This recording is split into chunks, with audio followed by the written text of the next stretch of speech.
Oke, jumpa lagi dalam Gerobak Cross edisi Optika Visis ya. Jadi ini adalah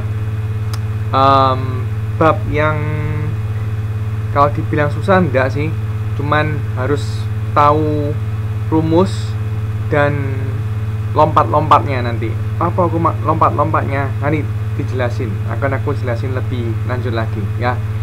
Jadi untuk bab optika visis ini kita akan mempelajari sebenarnya ya, kalau mau diperhitungkan semuanya, kita akan mempelajari 6 hal. Yang pertama yaitu polarisasi, kemudian yang kedua interferensi celah ganda, yang ketiga difraksi celah tunggal, kemudian difraksi kisi, interferensi lapisan tipis, dan nanti yang terakhir adalah daya urai mata. Cuman kemarin kalau tak lihat di soal-soalnya yang kalian kirim itu, tak lihat itu hanya membahas 3 hal saja, yaitu hanya membahas interferensi celah ganda, difraksi celah tunggal, dan difraksi kisi. Jadi hanya membahas 3 hal ini, yaitu interferensi celah ganda, difraksi celah tunggal, dan yang terakhir yang ketiga difraksi kisi.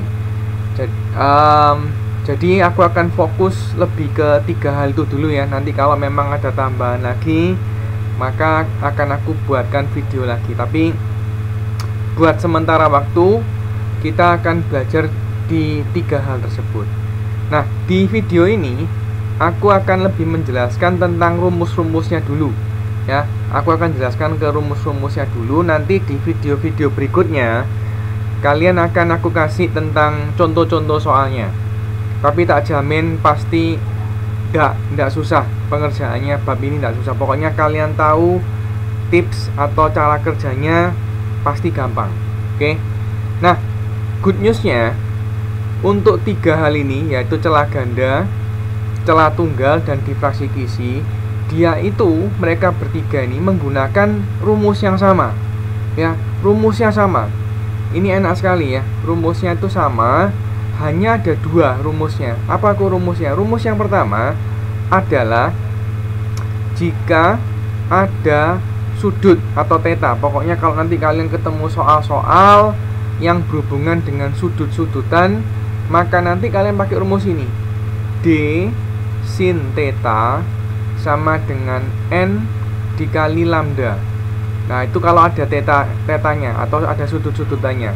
Bagaimana kok kalau nggak ada theta? Jadi kalau nggak ada theta atau nggak ada hubungannya sama sekali dengan sudut-sudutan, maka kita nggak bisa pakai rumus yang tadi itu. Kita pakai rumusnya ini, D kali Y dibagi dengan L sama dengan N dikali dengan lambda. Nah, ini rumusnya, hanya ada 2 ini ya. Jadi yang perlu kalian perhatikan, pokoknya kalian fokus di 2 rumus ini.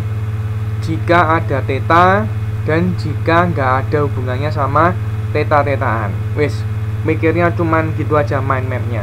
Kok apa itu masing-masing? Oke, ini akan aku jelaskan masing-masing apa itu D, apa itu N, dan sebagainya.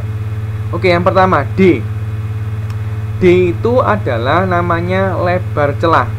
Jadi baik nanti interferensi celah ganda, difraksi celah tunggal, itu D melambangkan atau merepresentasikan sebagai lebar celah. Kemudian kalau L itu adalah jarak dari celah ke layar ya, jarak dari celah ke layar itu adalah L. N, nah N itu adalah berapa kali lompat. Berapa kali lompat. Loh, kok maksudnya berapa kali lompat itu apa?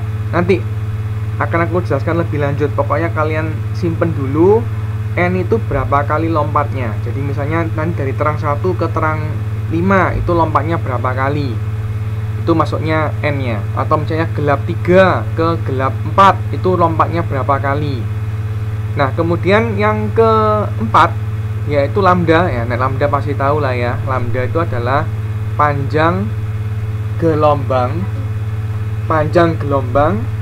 satuannya meter Tapi akan tetapi kalian nanti akan sering ketemu dua satuan, yaitu biasanya kalau nggak nano, angstrom biasanya kayak gitu.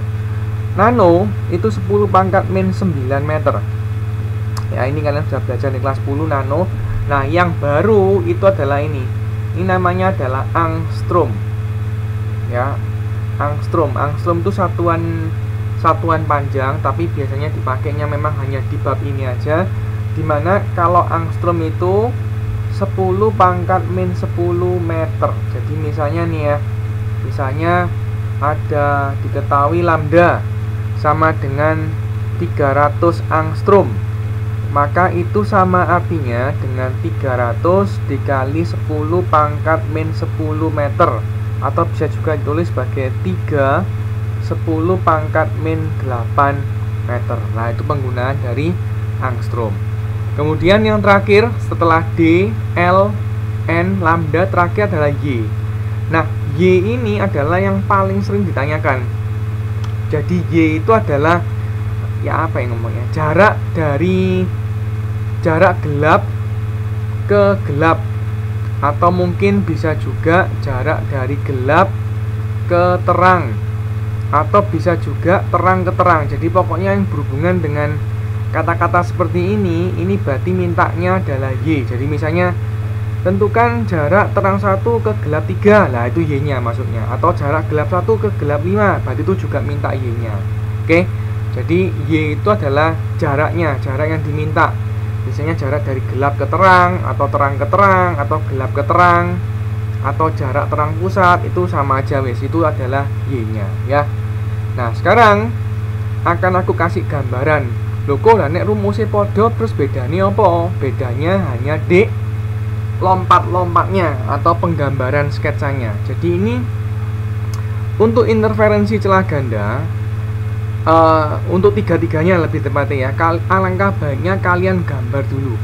Nah, kalian gambar aja sekali, and then nanti kalian akan kelihatan, nanti tinggal ngitung-ngitungnya kayak gimana. Nah, ini kayak gini ya. Jadi interferensi celah ganda itu dimulai dari ini, namanya terang pusat ya. Ini terang pusat, kemudian ini gelap 1, ini terang 1, ini gelap 2, terang 2, gelap 3, terang 3, dan seterusnya. Nah, jarak dari terang pusat ke gelap 1 dan seterusnya itu selalu lompatnya setengah. Ini setengah, setengah, setengah, terus ke atas setengah, ke bawah juga setengah. Jadi sekali lompat setengah. Misalnya ya, aku punya soal kayak gini, gelap 1 ke terang 2 misalnya gitu. Gelap 1 ke terang 2. Oh, gelap 1 tuh di sini. Gelap 1 di sini. Terang 2 di sana. Nah, kita coba hitung lompatnya berapa. Setengah, 1, 1,5. Oh, berarti itu N-nya adalah 1,5. Nah, gitu maksudnya. Contoh lagi, misalnya terang pusat itu T0 ya. Terang pusat ke gelap 3. Terang pusat ke gelap 3. Coba pakai warna hijau. Terang pusat itu di sini. Gelap 3 di sana. Kita hitung ya. Setengah, 1, 1,5, 2, 2,5. Oh, berarti N-nya atau lompat-lompatnya adalah 2,5. Nah, gitu maksudnya. Ya, gampang sekali. Kemudian interferensi celah ganda sudah selesai, kita masuk ke difraksi celah tunggal. Nah, sama, gambarnya cukup mirip.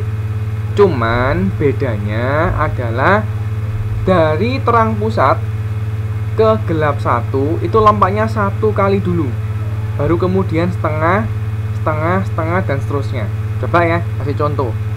Misal terang pusat T0 ke gelap 3. Terang pusat di sini. Gelap 3 di sana. Berarti kita hitung 1, 1,5, 2, 2,5, 3. Oh, berarti itu N-nya 3. Contoh lagi, gelap 2 ke terang 3. Gelap 2 ke terang 3, kita pakai warna merah misalnya. Gelap 2 di sini, terang 3 di sana. Nah, kita hitung ya. Setengah, 1, 1,5. Oh, berarti di sini N-nya sama dengan 1,5. Nah, gitu caranya ya. Oke, yang terakhir yaitu adalah difraksi kisi. Nah, kalau kita perhatikan di fraksi Kisi itu lompat